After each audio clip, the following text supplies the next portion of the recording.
Mahujaji kutoka nchi mbalimbali duniani wameondoka rasmi kuelekea katika kutekeleza ibada ya hija.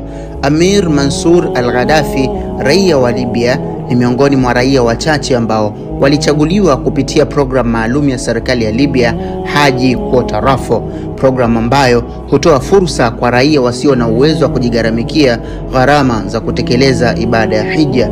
Amir alibahatika kuwa miongoni mwa washindi, lakini alipowasili katika uwanja wa ndege wa Sabha kwa ajili ya kuianza safari kuelekea Makka, alisimamishwa na walinzi wa uwanja wa ndege kwa ajili ya ukaguzi wa kawaida. Ukaguzi ulichukua muda mrefu, na wakati unakamilika, ndege aliyotakiwa kupanda ilikuwa tayari imeondoka na rubani aligoma kabisa kuchelewa zaidi, na hivyo Amir akaachwa na ndege. Marafiki pamoja na viongozi wa uwanja wa ndege wakamwambia huenda Allah hakukadiria yeye kwenda hija. Amir aligoma kabisa kuondoka uwanjani, lakini kikatokea kitu ghafla.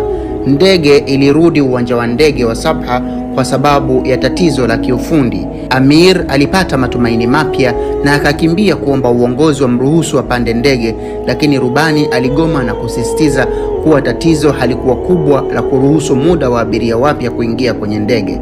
Ndege ikaondoka tena bila Amir, lakini Amir hakukata tamaa wala kuondoka. Alibaki uwanja wa ndege akiwa na matumaini ya kutafuta njia nyingine ya kufika Makka. Ghafla tena likatokea jambo kubwa. Lilikuwa tatizo la kiufundi ambalo halikuwahi kutokea katika historia ya anga. Ndege ile ile ililazimika kurudi tena uwanja wa ndege wa Sabha kwa sababu ya tatizo halikuwa limetatuliwa ipasavyo.